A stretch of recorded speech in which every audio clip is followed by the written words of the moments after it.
This review was made possible by contributions from viewers like you.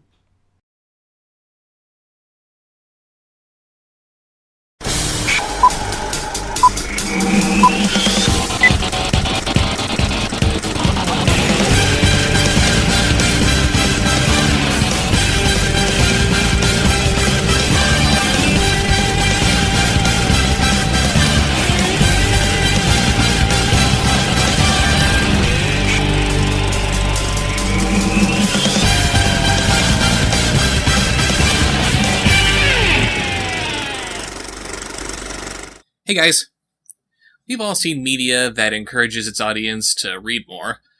Like, I'm sure a lot of you remember reading Rainbow. Hell, my comic book collection wouldn't be what it is today if I wasn't a fan of Atop the Fourth Wall. Reading opens up a wonderful world of whimsy and enchantment, grades 3 to 5. Exactly, Joel. Now, normally there's nothing wrong with wanting to promote a little bit of reading here and there. Unless you're doing it like the Pagemaster.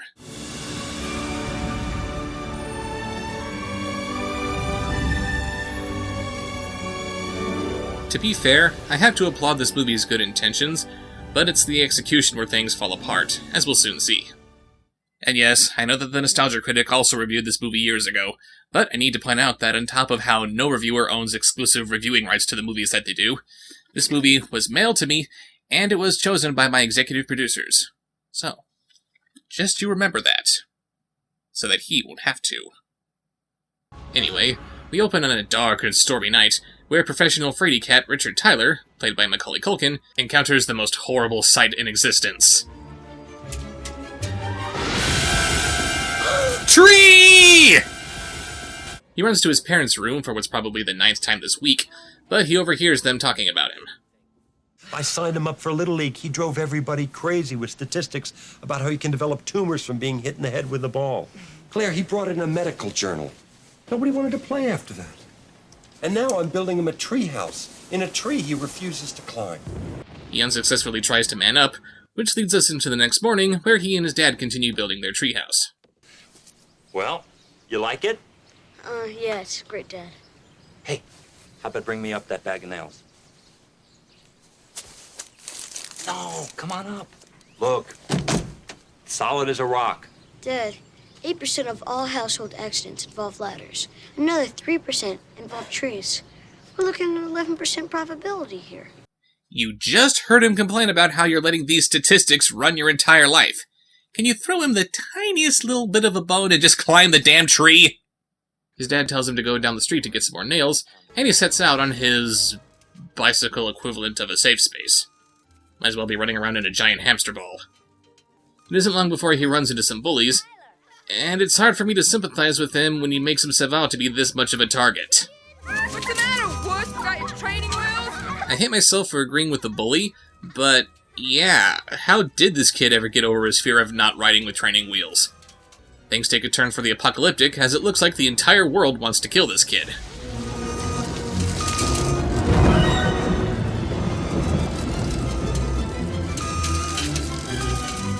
Yeah, it looks like he's having to endure severe weather conditions, but here's the plot twist. It's actually a perfectly sunny day outside. This is just what the world looks like when you think that everything's out to get you. He escapes the storm by heading into a nearby library, where he meets a slightly more subtle Mr. Clipboard from Food Fight. Don't tell me you're here for a special book. You're in need of a fantasy. Look, all I want is... Adventure, of course. You're a boy who loves adventure. No, I'm a boy who loves get your hands off me, you crazy old pervert. No, that's not it.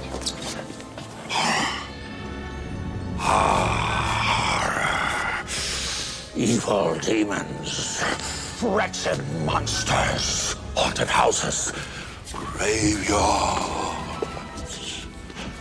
Yes, it's horror for you, boy. I'm sure of it. Actually, I'm looking for... a science book! Yes, human anatomy, thanatology, physics! Your library card, please. I don't have one. You do now. here? And then your immortal soul will be mine. Strangely enough, Christopher Lloyd's little freakout here does not make Richard want any books.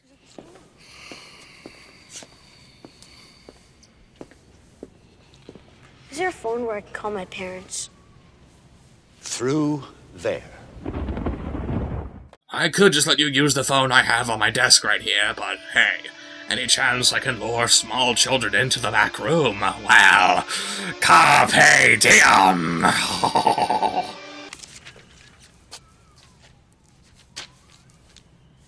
Don't be afraid, boy. If you lose your way, merely direct yourself back to the exit sign. So he goes into the strange man's back room when he's distracted by this mural on the ceiling.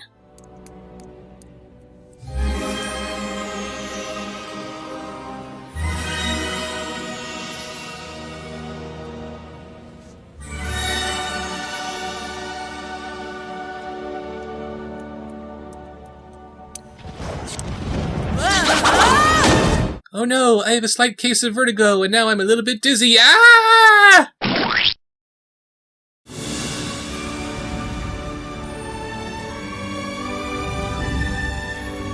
And thanks for the spinning camera, movie. Now we know that everything happening after this is just a dream. He then wakes up to find the mural melting right off the ceiling.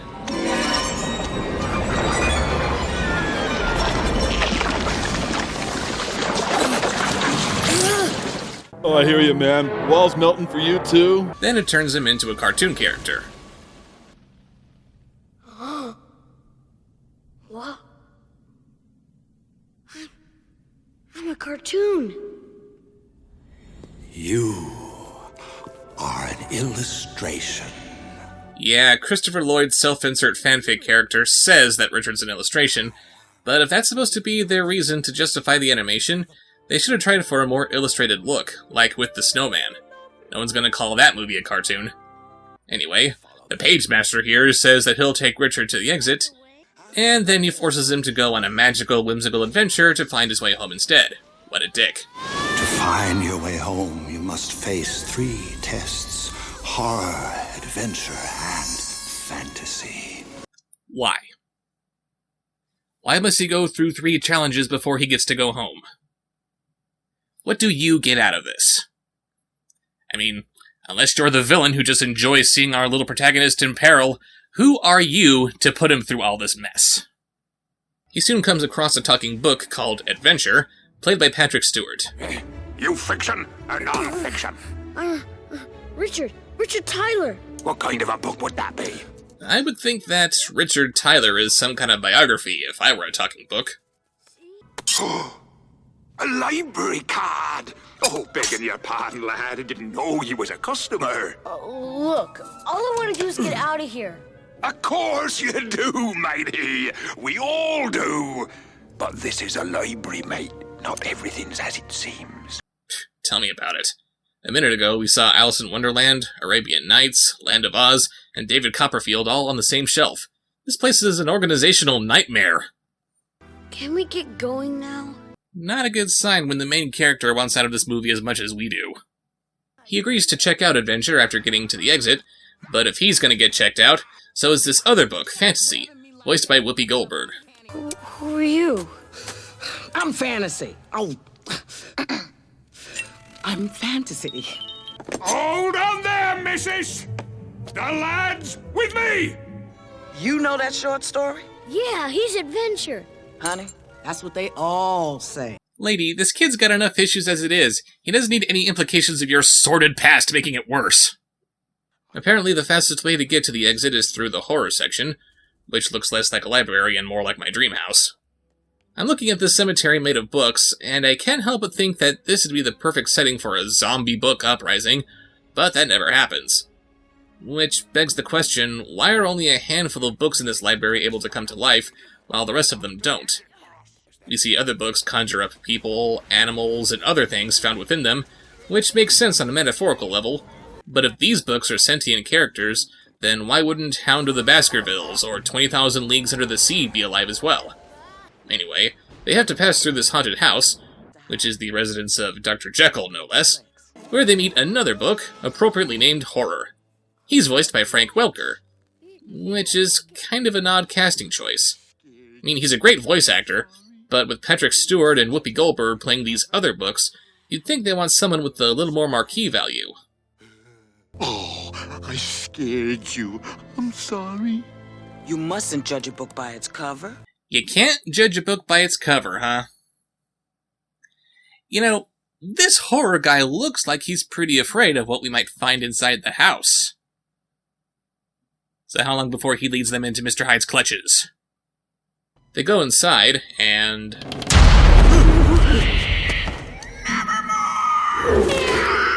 Oh look, the raven said nevermore. Aren't we clever? Baby, you mind telling the audience what the raven really says? Sit back, relax, and let me take you into my fantasy. Wrong section, but I'm all for it. They meet Dr. Jekyll himself, who is voiced by Leonard Nimoy. May I assist you in some way? It's all my fault. I was trying to help them find their way to the other side of the house. The other side? My boy, I derive no pleasure in telling you that you are in extreme danger. Danger? Even as we speak. Lurking in this very room, waiting to strike, are forces of evil. And yet I'm more comfortable here than with Christopher Lloyd. He has a drink with his guests, which quickly goes south.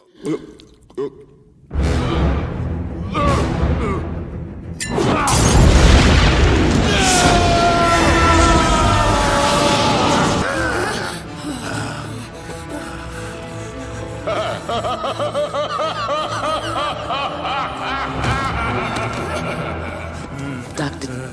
Jekyll? Dr. J? My name is Mr. Hyde! That's not Mr. Hyde, it's Crazy Harry.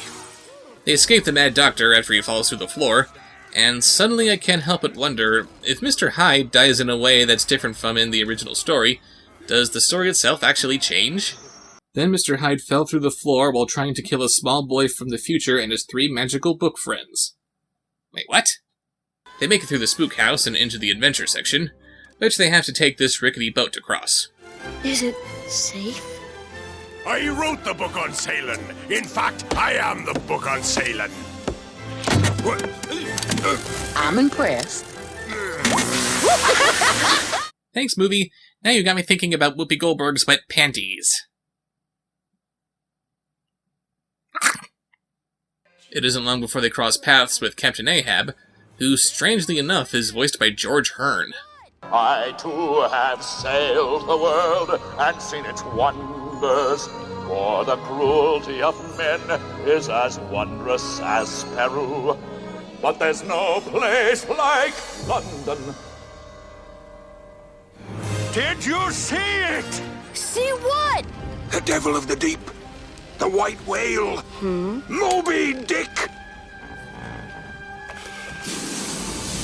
There she blows! A really dramatic lighting director! No, it's actually Moby Dick, who makes short work of Ahab and our heroes. Richard finds adventure, but fantasy and horror have apparently drowned. They gotta be out there. Well, of course they're out there. Over there, over there, over there, over there. Horror! Fantasy! It looks like they're about to become shark chum when they're rescued by a couple of passing pirates. Careful, mate. Not all sharks are in the water. Some of them be in tornadoes. It's just peculiar.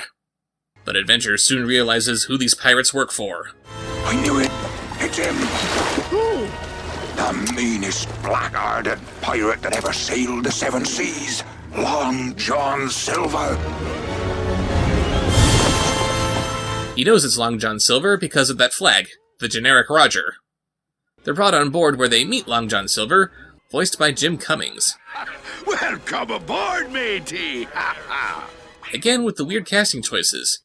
Why hire actors like Leonard Nimoy and George Hearn for Jekyll and Ahab, but not someone more famous for Silver?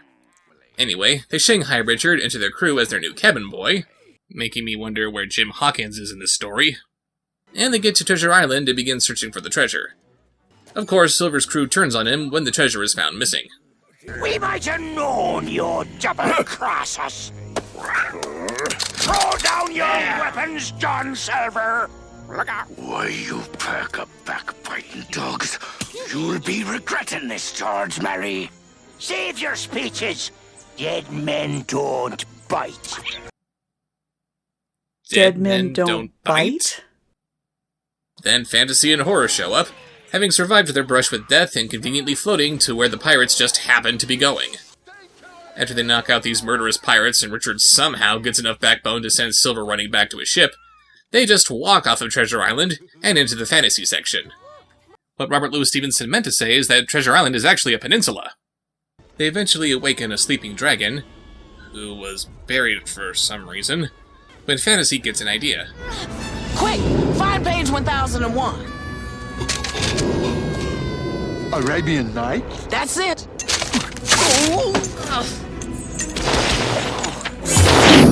Get the boy. Okay, they said earlier in the movie that Fantasy's magical powers don't work like they normally would since she was outside the fantasy section, and ergo why she couldn't just wish Richard to the exit. But how many hours have they been wandering around in the fantasy section now? She only just now thinks of whipping out this magic carpet when it could have taken them to the exit in a matter of seconds? Richard makes it to the exit, which I guess is on top of the 20th Century Fox logo, but the books are trapped by the dragon. This dragon is history! Don't try to stop me! Be careful.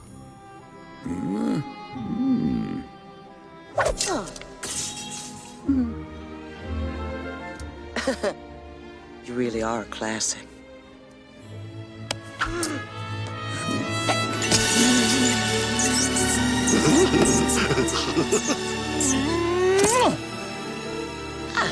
How would you like to curl up with a good book? Oh, me binding! In your dreams. And her panties got all loose again. That was one hell of a kiss! Richard finds an old sword and shield and faces the dragon to save his friends, only to get eaten for his trouble. Remember to always face your fears, children! Actually, he finds a copy of Jack and the Beanstalk in the dragon's belly, which he uses to escape and save his friends. Come on, guys!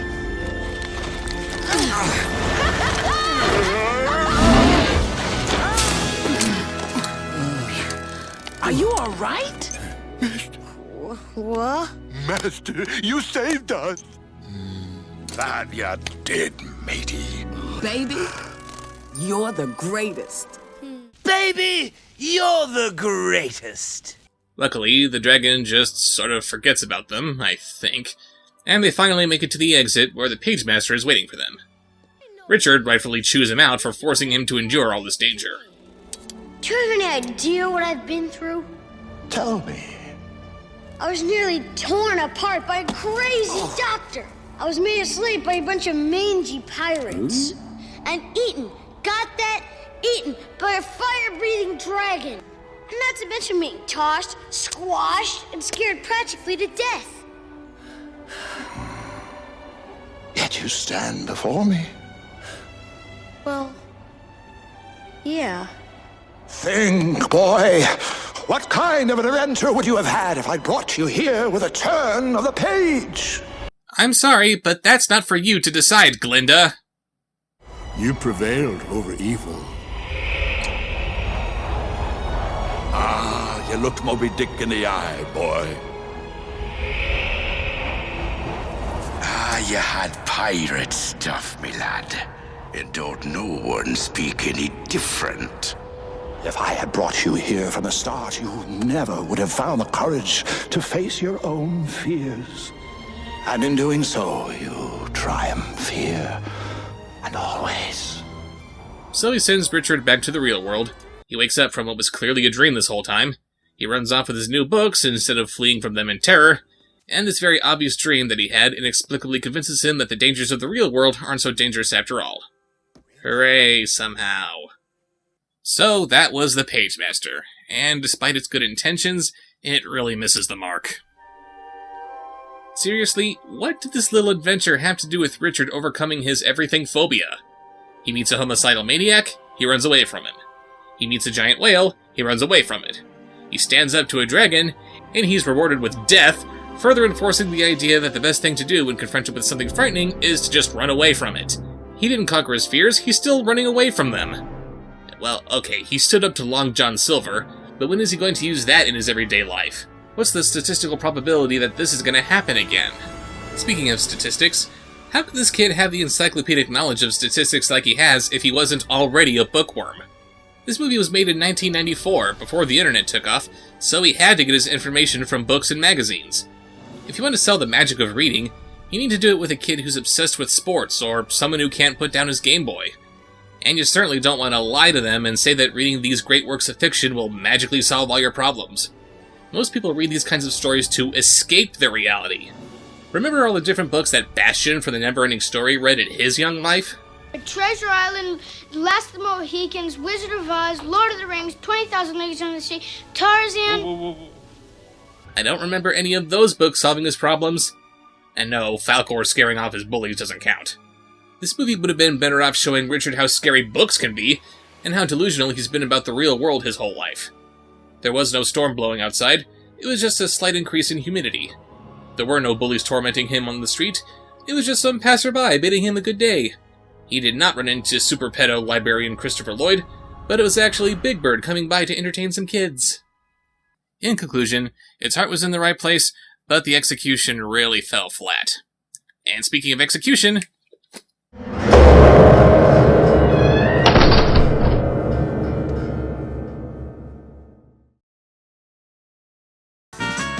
There's a special place I know when I've got a special need. It's a place I always go when I want a book to read. Going to the library, library, library, gonna read. Every place you look, you're going to see a book. Don't need my TV when I go and read a book at the library. We can read about magic kingdoms. You can do it too. We can read about famous heroes or folks like me and you. Going to the library, library, library. We're gonna read. It's the place to look when you need a book. Go from A to Z when you come and read a book at the library. We can read about magic kingdoms. You can do it too. We can read about famous heroes, of folks like me and you. Going to the library, library, library. We're gonna read. We're gonna read. We're gonna read. We're gonna read.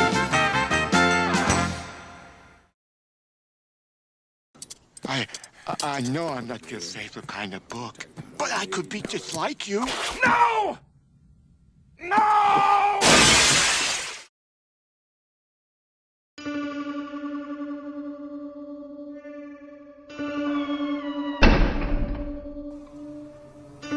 Subscribe, like, follow, comment, share, watch